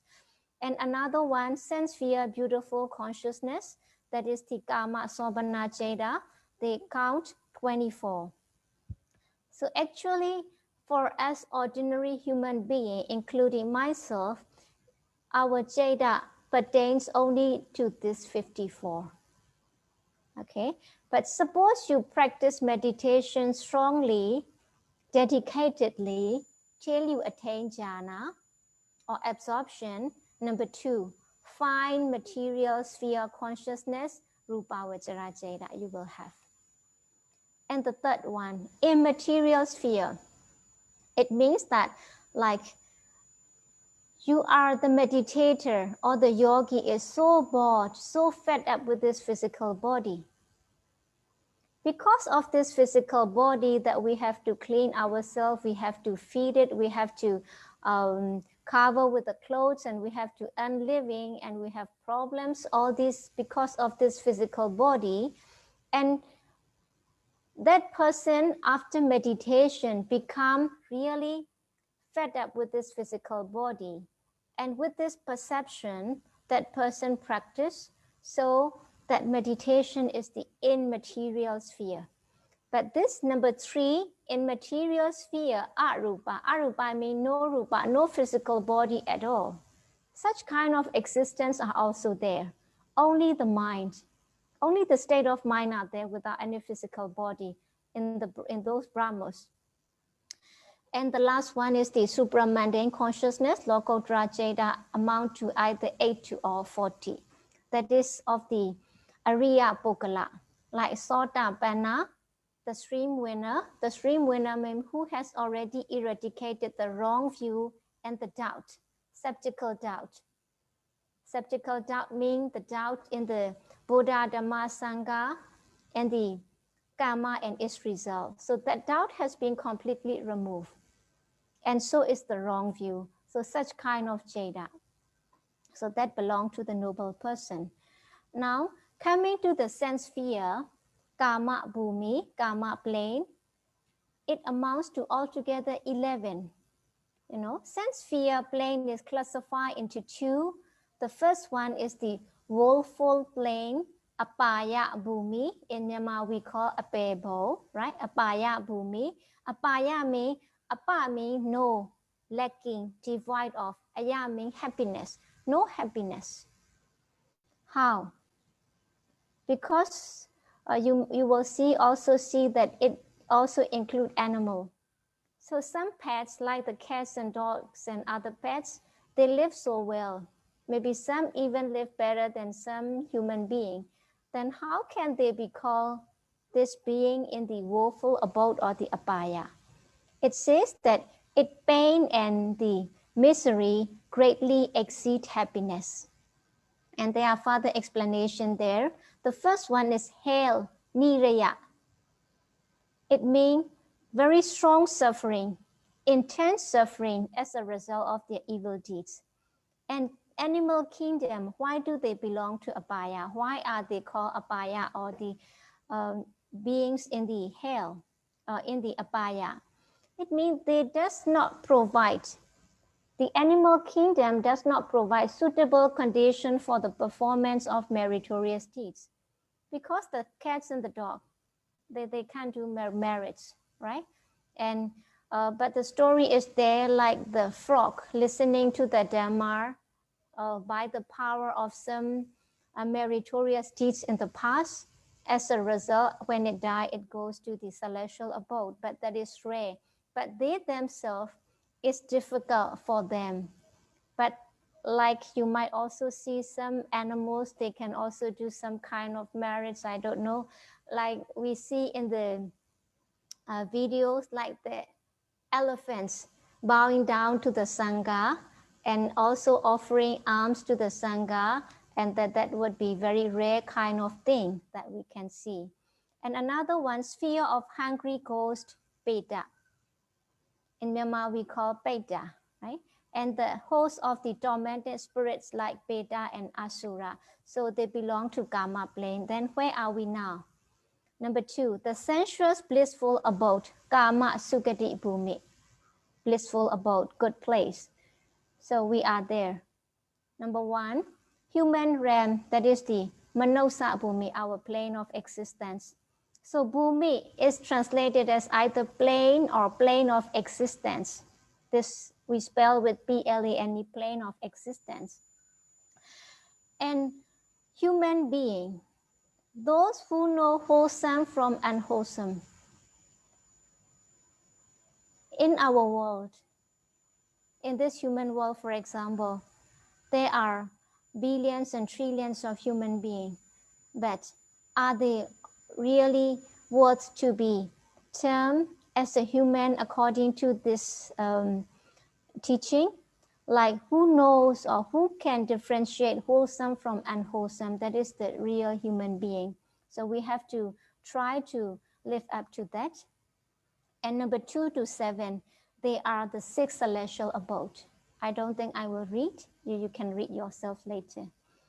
Then we come to this unwholesome consciousness, akusala jeda, that is greed-rooted consciousness, lobha mula, right? Root is mula, so rooted consciousness, lobha mula jeda, hatred-rooted consciousness, dosa mula, and delusion-rooted, moha mula jeda, just to familiarize with you with some Pali terms. Then lobha mula jeda 8. How come? Lobha is only 1. How can it become 8?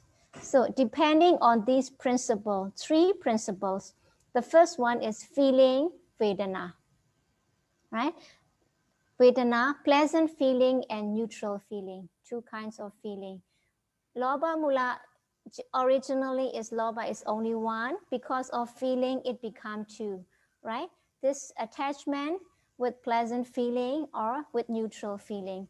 Another one is some association and dissociation with wrong view. That is the deity, and prompted and unprompted.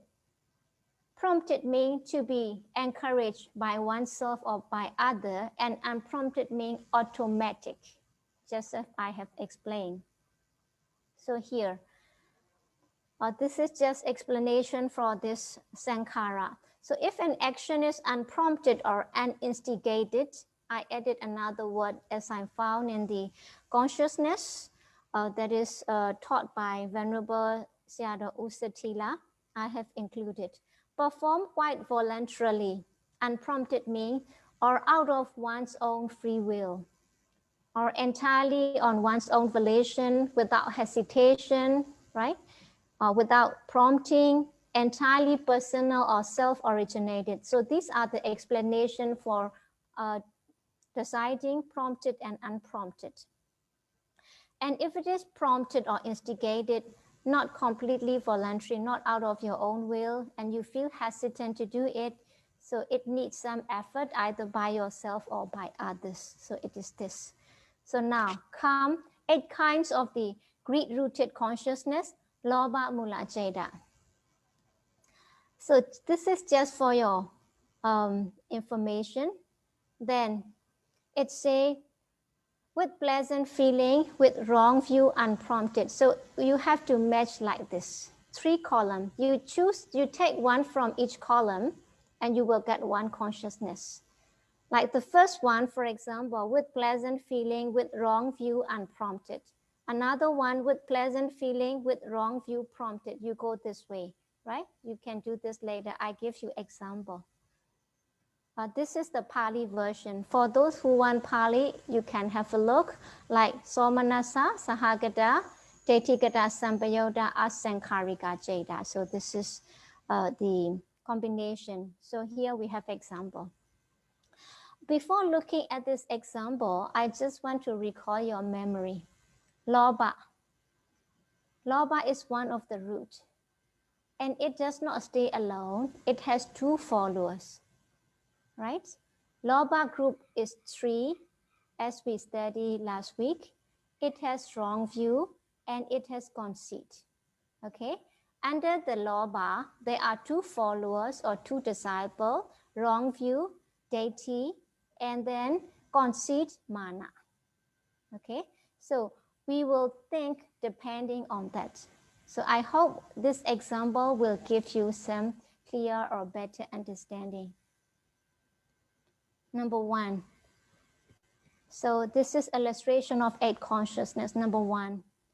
It says, not knowing taking intoxicant is unwholesome, a person at his own will happily enjoys taking drug. There are 3 parts. The first one concerning a person's idea, view, or philosophy, or thinking. What is the thinking? That person, what does he do? He or she do? Taking drug, taking some sort of the intoxicants, maybe morphine or heroin or whatever. Okay. Then what is the thought in that person? That person does not know. Taking such thing is akusala. Okay. What is the background of that person? that person does not know this taking drug is unwholesome or unethical. So it is his view or her view.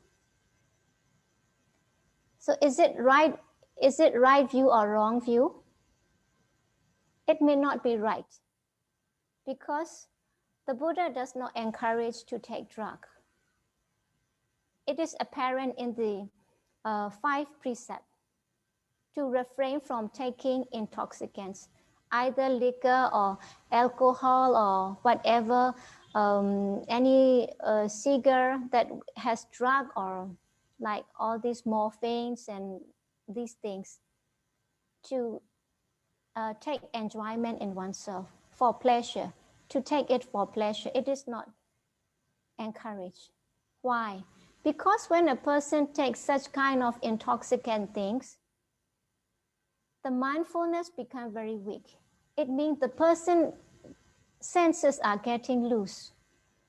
Somebody would come and make some harm to them, they won't know, because they themselves are involved and getting lost in the enjoyment or this pleasure of taking that drug. And once a person is addicted, then it becomes hindrance to maybe to his education or her education, or the progress in life, or the progress in the spiritual practice. It is a kind of hindrance to human progress, let's say, or human well-being, physical and mental well-being. So it is considered akusala. So that person is considered to have wrong view. Okay, so it is with wrong view.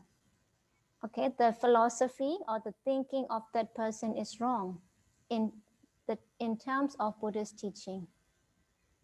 Then what does that person do? A person at his own will, this is out of his own will or her own will. This is unprompted. It is automatic, taking to be automatic. What happened? Happily. What is the feeling there? With pleasant feeling. Then enjoys taking drug. So with pleasant feeling, that is happily, a person with wrong view in the sense that because he or she does not know or does not accept taking intoxicant is something unethical or unwholesome, we consider to be wrong view. And this action is out of his own will or her own will, that is unprompted. So this is the first Lobha Mula Jeda. So it shows all the possibility. So whenever there is Lobha, it cannot be out of this 8. So this 8 shows the possibility. Not 8 can really happen at one time. So the example is given, the conditions are given. Number 2. So is it clear? Is the first one clear? No? Are you with me?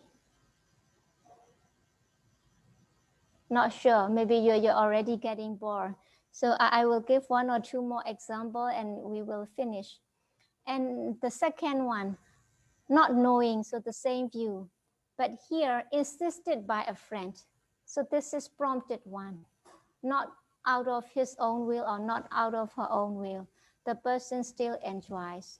So this is just the promptitude is changed. The first one is automatic or unprompted. Another one is prompted. And the third one, now the view is changed. That person knows. So it says, despite knowing taking intoxicant is unwholesome. You know, addiction is very difficult to get rid of. Even like chewing betel or like taking alcohol or taking drug, many people know it's not good, but it's difficult to get rid of. So the third person, that person know taking drug is immoral, akusala, right? So that person does not have wrong view. But we can't say right view because right view is only for the sake of kusala, right? That person understand taking drug is not good. So that person does not have wrong view. Still, he indulges himself in taking drug happily out of his own will. This is another type. And the fourth one, that is with the promptitude, knowing it is not good, but prompted by a friend, a person does it happily. So this is the fourth one. So number 1, 2, 3, 4, they are with pleasant feeling.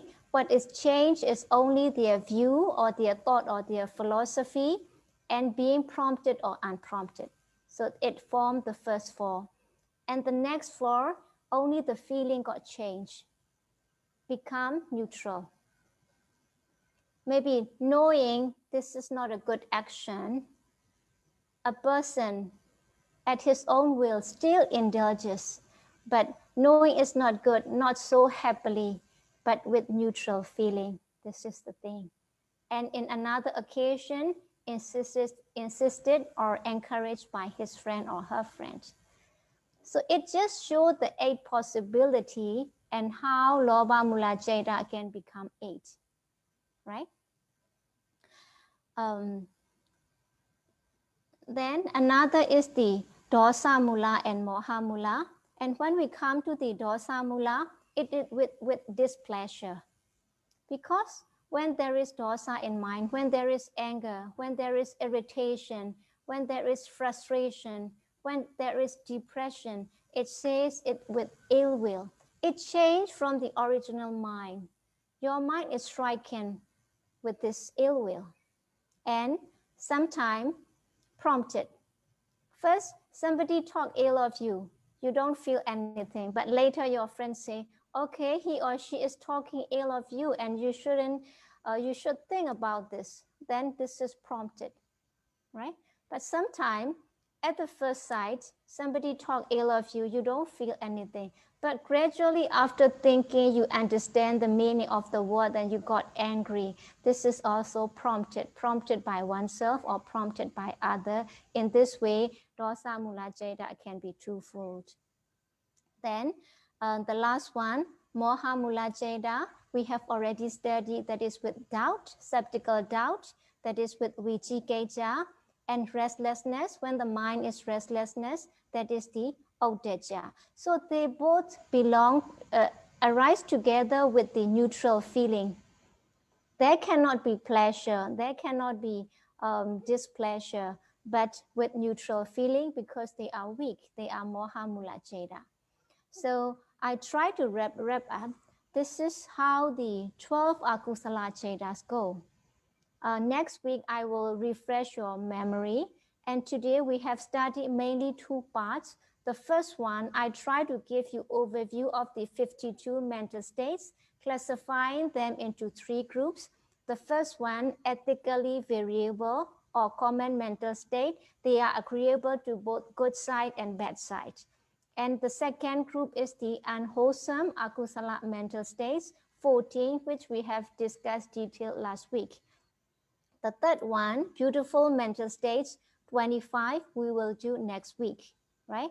After seeing that 13 ethically variable, which are agreeable to both good and bad, we try to see a brief overview of the 89 consciousness. In that, it has been classified according to plane of existence as karma plane where we are staying.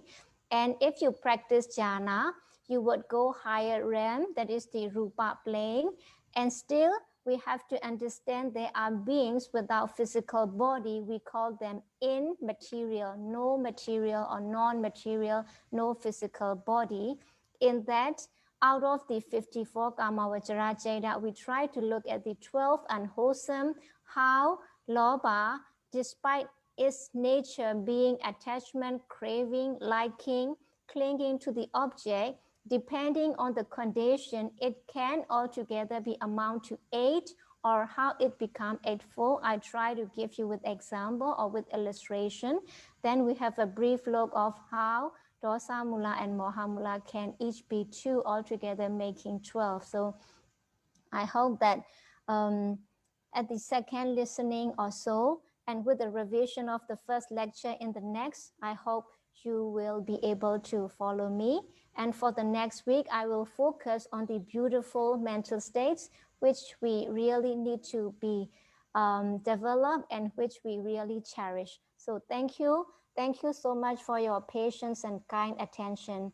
May you always be well, happy, and peaceful. And let me recite that prayer for you. Bhavatu sabba mangalam rakhantu sabba devada sabba bodha nubhavena sada sukhi bhavantu te bhavantu me. May there be all blessings. May the deities protect you. By the power of the Buddha, by the power of the Dhamma, by the power of the Sangha, may you all be well, happy, peaceful, and accomplished. Sadhu, sadhu, sadhu. So we will conclude by reciting Buddha Sasanam Jiran Tetatu 3 times, wishing the teachings of the Buddha to last long. Buddha Sasanam Jiram Tetatu, Buddha Sasanam Jiram Tetatu, Buddha Sasanam Jiram Tetatu, Sadhu, sadhu, sadhu. May the teachings of the Buddha last long. May the teachings of the Buddha last long. May the teachings of the Buddha last long. Well done, well done, well done. So thank you very much. Have a good morning, good afternoon, and good night. Thank you. Thank you, Sayalay. And also thank you for everybody to attending this class, and make sure that you attend this class too. More and more important for the next class. Okay, now then we will end this session. Okay, thank you.